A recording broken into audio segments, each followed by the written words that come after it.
Hello mga kababayan, kumusta po kayo? Saang mang panig ng mundo, saang mang bahagi ng Pilipinas, kasama nyo na po ngayon si Ka Eric sa ating video talakayan at sa ating video analysis. Sa puntong ito, pag-uusapan po natin itong special report na inilabas ng GMA News Channel na nakuha po nila mula doon po sa mga CP o mga excerpts na nanggaling po sa paunang report na inilabas nitong ICI na tinatawag nilang interim report. At ito po ay nakakabahala at nakakagalit ng sobra-sobra kung saan inilahad po sa ulat ng GMA News na aking nakita na may mga bahagi po sa report kung saan ipinahayag ni Engineer Alcantara. Si Engineer Alcantara po ay isa sa mga kontrobersyal na mga bahagi ng District Engineering Office sa Bulacan. At ito po ay kasama sa malaking sindikato sa loob ng DPWH. At kasama niya po sila Bryce Hernandez at iba pa na mga bahagi ng Bulacan Engineering Office na nailantad at binulgar ng maraming mga kontraktor na mga ginamit nila Saldico at mga kagrupo ng mga sindikatong congressman nila Martin Romualdez at of course ito ay sa basbas mismo ng dating DPWH Secretary Manny Bunuan na tumakas na o pinatakas na ni Marcos papuntang Estados Unidos. Ano po itong ibinunyag na ulat na nanggaling doon sa mga ilang CP o ilang pages ng report na isinumite ng ICI kay Marcos Jr. at mukhang ito ay may kopya na rin sa Ombudsman. Sinasabi po ng report, according sa sources na nakuha ng GMA News, at ako po ay naniniwala na ito ay tumutugma doon sa una ng mga sapantaha, that Saldico ang nagsisilbing bankero at matadero ng sindikato ni Marcos at Romualdez, sapagkat ang kanyang mansyon sa Valle Verde sa Pasig, isa itong mamahaling subdivision, ay hindi po ginawang bahay ni Saldico, kundi ginawang budigahan o warehouse at imbakan ng male-maleta at limpak-limpak na pera. Ayon sa direkta at aktual na nakita ni Engineer Alcantara sa makailang beses na nagdi-deliver sila ng kahon-kahon at mali-maletang mga pera. Wow! Kita nyo mga kababayan, ang pinag-uusapan pa lamang natin dito ay ang 35 billion pesos na mga flood control projects na napunta kay Saldico mula sa kalagitnaan ng bahagi ng taon ng 2022, 2023, and 2024. Hindi pa kasama po ang mahigit 17 billion pesos sa Bulacan lang to, ito mga kababayan, sapagkat lumalabas na umaabot pala sa mahigit 50 billion pesos ang mga flood control projects, kunwari, na ang nagkumpas at nagmaniobra upang ito ay durubuhin, kulimbatin at nakawin at dambungin si Saldico. At hindi niya ginagawa yan para lang sa kanya. Malinaw po na yan ay bahagi ng isang malaking sindikato na mismo sila Marcos, Romualdez at mga alipores nila sa loob ng Kongreso at mismo sa DPWH at kasabwat na mga criminal contractors ay magkakasabwat. This is a large-scale conspiracy to commit massive plunder of government funds. Mantakin ninyo mga kababayan, ang isang bahay na nagkakahalaga ng mahigit 100 million pesos dyan sa may Valle Verde, kinonvert lang ni Saldico na maging bodega at imbakan at deposituhan ng limpak-limpak na mga salaping perang cash. Cash hindi po ito sa kung ano pa, cash. At dahil dyan, lumalabas na tama nga ang teorya na sinasabi ni Sergeant Gutesa na naghahakot sila ng mga pera either doon sa Horizon Super Condominium ni Saldico diyan sa may BGC Shangri-La Compound sa Bonifacio Global City at dadalhin nila sa Valle Verde o kaya naman mula sa Valle Verde i-deliver nila doon sa number 42 Forbes Street, no, or sa McKinley Road na isa sa mga mansyon ni Martin Romualdez, and then dadalhin nila sa Nara, isa itong street o kalye sa loob ng napakamahal na subdivision na Forbes Park, at ganun din doon sa Aguado Street near Malacanang compound. Ayun. So, si Saldico hindi lang matadero, hindi lamang tagapagkatay ng mga pundo, siya din po ang nagsisilbing bankero. Ibig sabihin, doon po sa kanya ipinapatago ang maraming mga kinulimbat na pera. And I would rather believe na hindi ito puro at lantay na para lamang sa personal na gamit at personal na panghahamham at pagkamkam ng mga nakaw at dinambong na perang ito, sapagkat si Saldico pala ang bankero ng sindikato nila Marcos at Romualdez. Kaya pala maagang pinatakas, pinalusot si Saldico, at ito ang mangyayari din kay Secretary Bunuan ng DPWH. Pinalusot din po siya, at mukhang wala ng ibang patutunguhan ito kundi papunta na rin sa pagtakas, dahil kahapon po kinumpirma mismo ng Bureau of Immigration and Deportation na si Bunuan ay nakalusot na, in spite na mayroon siyang ILBO, ILBO, Immigration Lookout Bulletin Order. Hindi po Hold Departure Order or HDO, ILBO. So ito rin po nangyari kay Saldico. Kaya pala nagpapatumpik-tumpik at walang gana ang ICI, ang Anti-Money Laundering Council, ang Department of Justice at ang Department of Foreign Affairs na habulin at kansilahin na ang pasaporte ni Saldico para maideklara na siyang illegal alien, kung saan man po siya ngayon nagtatago bilang turistang pinatakas at protektado nila Marcos at Romualdez, sapagkat siya pala ang bankero. Mantakin ninyo, ang sabi sa report na yon, sa salaysay na inihayag ni Engineer Alcantara, sa makailang ulit na nagdi-deliver sila ng kahon-kahon at mali-maleta ng mga pera dito sa address at bahay na ginagamit ni Saldico, na mahigit kumulang mga 100 million pesos ang value ng bahay at lupa, ginamit lang na bodega ng mga dinambong at kinurakot na pera. Limpak-limpak ang nakaimbak na mga karton at maleta ng salapi na ginagwardyahan lang. At makikita nyo ngayon yan, ang post ko dyan sa aking Ka Eric Jepselis Facebook account. Makikita nyo po ang report, snippet of the report, bahagi lamang ng report na ito, at nakakabahala at nakakagalit na ganito na lamang po pala ang inabot na antas, na ang mga milyones na value ng bahay ay ginagamit lang para maging budigahan ng bilyon-bilyon na ninakaw na pera. Gaano kasama ang budhi ni Saldico at ng kanyang mga boss kagaya ni Marcos at nila Romualdez para maatim nila na sa gitna ng milyong-milyong Pilipinong naghihirap ay kaya pala nilang ipatupad ang ganitong karumal-dumal na pagnanakaw sa pera at pondo ng pamahalaan, na sana po ay nagagamit ito sa totoong flood control projects para hindi inaanod ng baha ang mga bahay, ari-arian at buhay ng ating mamamayan. Na sana po ang mga bilyong-bilyong pera na ito na ninakaw nila Romualdez, Marcos at Saldico at mga kabalahibo nila at buong sindikato ng operation nila ay mga pera sana ito na para gagamitin sana sa pagpapatayo ng mga school buildings sa mga liblib at malalayong lugar kung saan walang malalaking mga paaralan o tuloy-tuloy na pag-build ng kailangang mga kalsada,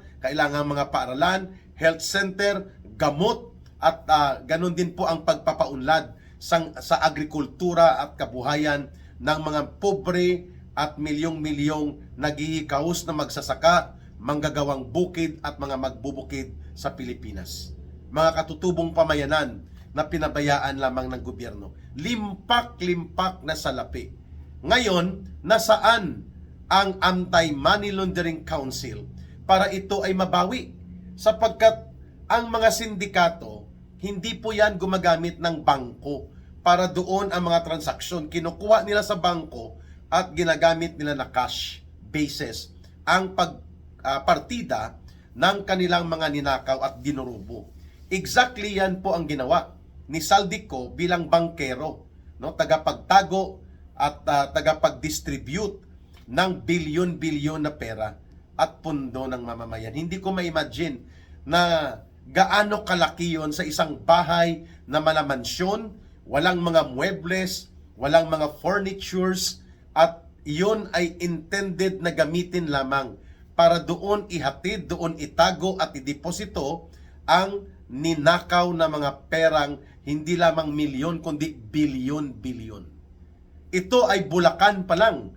At ang sabi ni Engineer Alcantara, marami pang mga deliveries doon galing sa iba't ibang probinsya ng Pilipinas na puro karamihan mga dinambong at dinurubo at kinulimbat na pondo mula sa flood control projects na kung hindi man ghost o talagang walang proyekto ay sa totoo lang naman 50% o below pa ang ipinapatupad dahil kinukutong at dinudurubo at kinukulimbat ang alimbawa for every 1 billion malaki na po yung 300 million ang reality o aktual na ipapatupad na project. And this is something na hindi po ipinakita ng ICI sa isang open and transparent investigation dahil natatakot sila na kung ito ay nalaman ng taong bayan ng mas maaga at direktang isinalaysay during a transparent and publicly open na deliberation ng mga investigasyon, mas lalo pong titindi at sisiklab ang galit at damdamin ng mga mamamayan. Kaya po nila ito pinagtatakpan. Pero nakalusot pa rin, ano? Kaya nga ang sabi ng ating mga matatanda, ang katotohanan ay may pambihirang pamamaraan na ito ay mailalantad at ito ay daraan sa mga pamamaraan na hindi ini-expect na lulusot. Kita nyo, itinago na nila ang report at subalit nakalusot pa rin ang nakaabot sa media. Grabe. So kung sa Bulacan alone, mga 50 billion pesos po ang kinatay-katay na pundo ni Saldico sa loob ng 3 taon, malamang mga 70% po dyan ghost projects. Ibig sabihin, wala ni isang bag ng semento, wala ni isang iron bar frame, ngunit binayaran. Kagaya po ng mga ginawa doon sa mga kontraktor na naibulgar na mga diskaya na nagbabayad ang gobyerno as high as 100 million pesos pero walang proyektong ginawa. At ang tanging magagawa at reaksyon ni Marcos ay pailing-iling, paluha-luha ng mata. Kulukoy, involved ka at si Martin Romualdez kung bakit ganito kalakas ang loob ni Saldico na gawing bodega, imbakan at taguan ng bilyon-bilyon na limpak-limpak na pera ng mamamayang Pilipino ang kanyang mansyon dyan sa may Valle Verde. Grabe, terrible.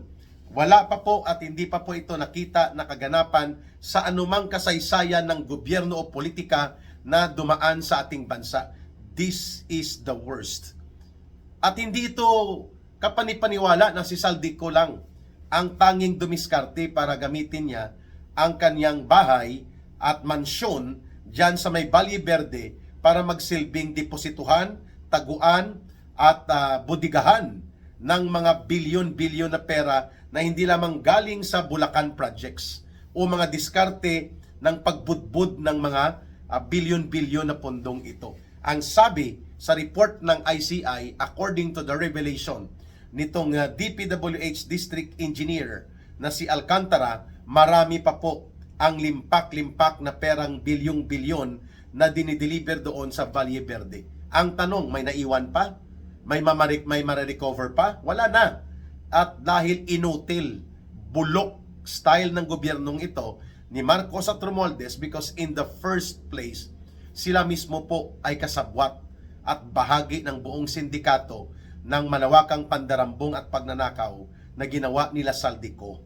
Pero nakakagalit po dahil itinago ito ng mga revelations sa mata at sa pag-unawa ng publiko dahil iniiwasan nila Marcos na magiging mitsa ito ng pagsiklab ng mga tao sa pagkagalit nila at sisingilin at hatulan nila sila Marcos at Romualdez sa pamamagitan ng pagpapalaya sa kanila sa poder at kapangyarihan.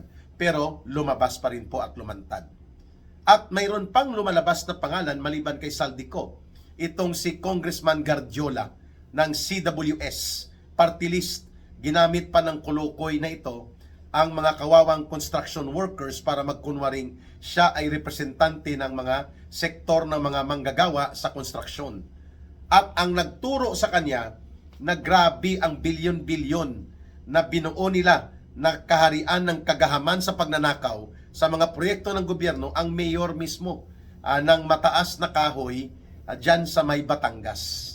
Papuntang Laurel at Taal, Batangas po ito. Ang sabi niya, hindi lang napapansin pero ang isa pang operator ng malawakang pandarambong at pagnanakaw sa pundo ng bayan, itong isang kontraktor na naging congressman at ginamit niya ang party list niya at siya ang nagbebenta ng mga proyekto all over the country, katuwang ni Saldico. Ang pangalan niya ay Congressman Gardiola.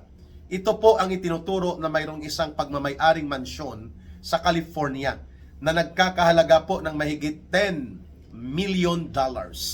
At ang equivalent po sa Philippine peso ay almost 600 million pesos na mansyon, bakasyunan niya, nito ng pamilya niya, nitong si Gardiola sa California. At malamang ipinangala na rin po ito sa ibang mga property ownership the way pinalusot ni Martin Romualdez ang kanyang property sa Massachusetts na mula sa $2.2 million na house and lot sa isang 2.5 hectares na property sa Massachusetts ay itinransfer niya sa $1 lang na value. Dahil ang kumpanya ito ay dami ginamit na maskara nila Tambaluslos at ng kanyang mga kaibigan para doon itago ang mga properties nila sa Amerika na nais nilang itago at ilusot na hindi mahahabol ng gobyerno ng Pilipinas sakaling magkaroon ng full-blown na paghahabol upang bawiin ang mga ninakaw at dinambong na kayamanan.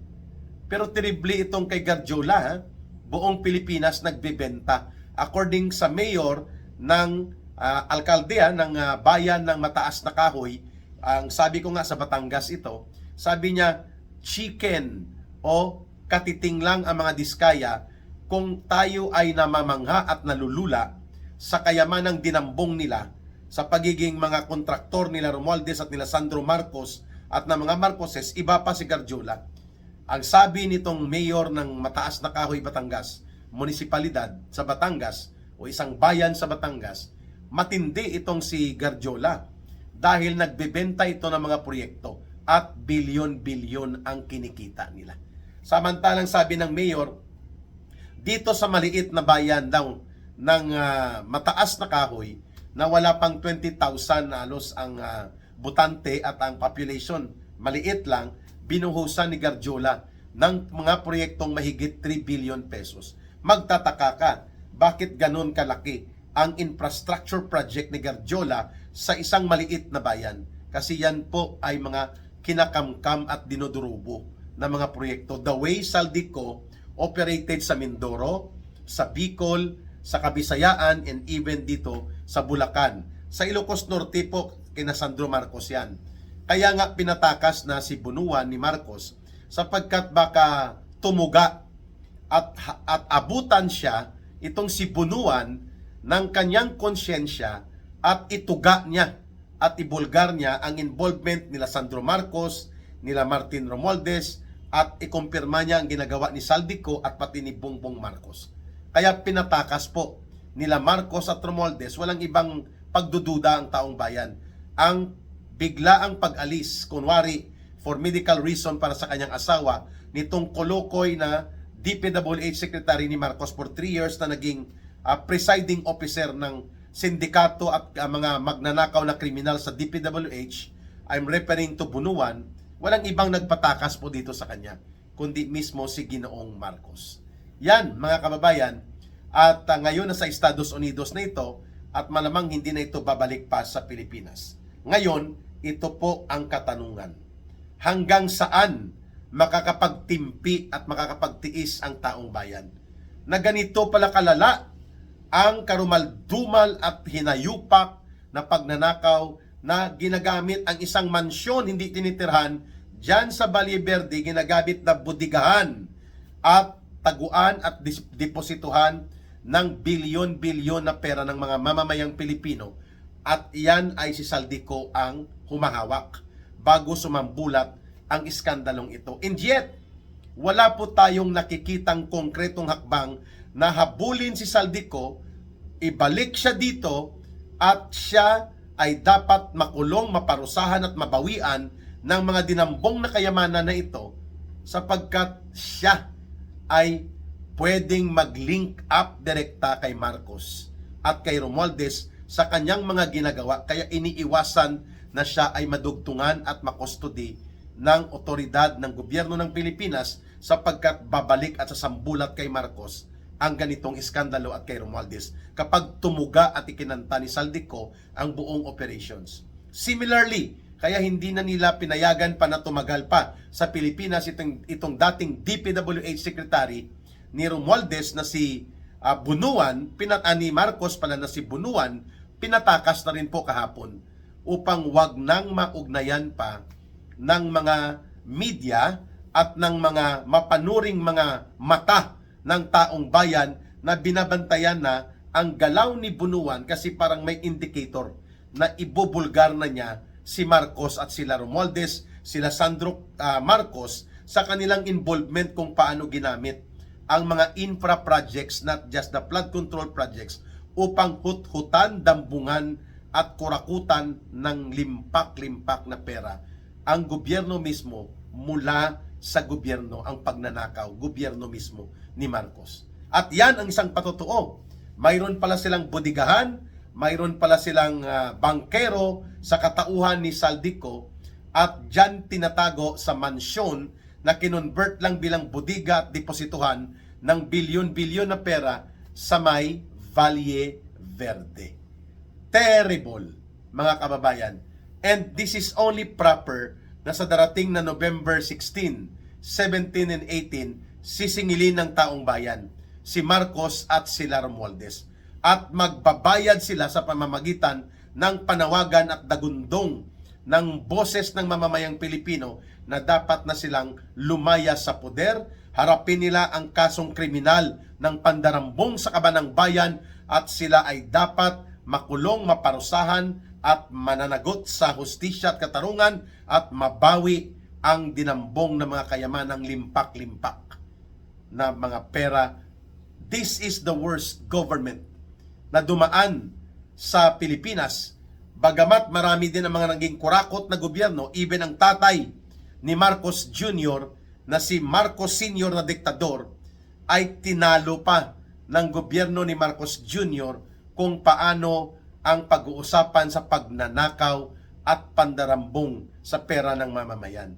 We have never experienced this kind of brazen and outright display of scandalous greed for money, na ang ginamit ay poder at kapangyarihan ng presidente, ang kanyang pinsan na Speaker of the House, ang buong Kongreso, ang buong burokrasya, lalo na ang DPWH ay ginamit ng todo para hut-hutin ang pera, durubuhin ito, at para bagang ngayon ay inosente pa ang akto-aktuhan ni Marcos at nila Romualdez. Pero ang mga key elements, ang mga key individuals na magpapatotoo at magbubunyag nito, pinatakas na nila. Si Bunuan na sa Amerika na, si Saldico na sa Europe na. Pero dapat malaman ng pamilya ni Saldico at pamilya ni Bunuan na bago pa sila patayin o mamamatay, at malamang yun nga ang gagawin nitong bulok na gobyerno ni Marcos at Romualdez, ibulgar na nila ang katotohanan at ilantad na sa mamamayang Pilipino kung paano pinakinabangan, ginamit at dinurobo nila Marcos at Romualdez ang kaban ng bayan, at ginamit ang Kongreso, ginamit ang DPWH, ginamit ang mga contractors. Pero syempre, ang lahat ng nagamit may pakinabang, kagaya ni Saldico. Bakit kayo lang ang makikinabang at ako hindi? Ako ang inyong bankero, ako ang inyong matador, tagakatay ng mga pundo at budget. Syempre, may partida din ako. Yan. At yan din po ang teorya nito nila Congressman Garjola at iba pang mga alipores ng sindikato ni Martin Tambaloslos. Everybody happy. While Marcos and Romualdez are happy, the sindikato and the criminals will also be happy. This is too much. At ang paghahatol at paghukom ng mamamayang Pilipino nalalapit na at hindi na ito mapipigilan. Maraming salamat at kayo ay sumusubaybay, sumusuporta at pinapakinggan po ninyo ang ating Ka Eric Celis YouTube channel at nagsusubaybay din po kamo sa ating Ka Eric Jeff Celis Facebook Live. At sa gustong tumulong sa ating advokasya sa good governance, paglaban-laban sa korupsyon at pandarambong sa gobyerno, ang ating Bangon Sambayanan People's Movement, ang atin pong ginagamit na GCash line at line of support ay 0916-308-7710. Uulitin ko lang po GCash line ito at the same time line of support. 0916-308-7710. Kay Langging po yan, ang aking asawa si Rohilda Celis. Maraming salamat sa pagtitiwala, pagmamahal at pagsuporta ninyo sa ating Ka Eric Celis YouTube channel. Please like, share, promote, and campaign that our videos will have a greater number of viewers para po maliwanagan sila at nang sa ganun ay mabuo ang malakas na pagkakaisa ng mulat na mamamayang Pilipino. At makakatulong din po kayo sa advocacy support for Ka Eric. The more viewers that we campaign and the more subscribers that we can generate for the Ka Eric Celis YouTube channel. Malaking tulong po yan. Ang habilin po ni Ka Eric at ng ating pagtitipon tuwing may talakayan tayo, mahalin po natin ang bansang Pilipinas. Walang ibang magmamahal nito, kundi tayo ring mga Pilipino. Para sa Diyos at sa Pilipinas nating mahal, may God bless everyone and may Allah will be with those who are Muslim brothers and sisters. Mag-ingat po kayo palagi. Bye for now. See you at tonight, Philippine Standard Time, alas 9:15 ng gabi. Live stream Balitang Talakayan with Ka Eric. Mabuhay ang sambayanang Pilipino at maraming salamat po muli.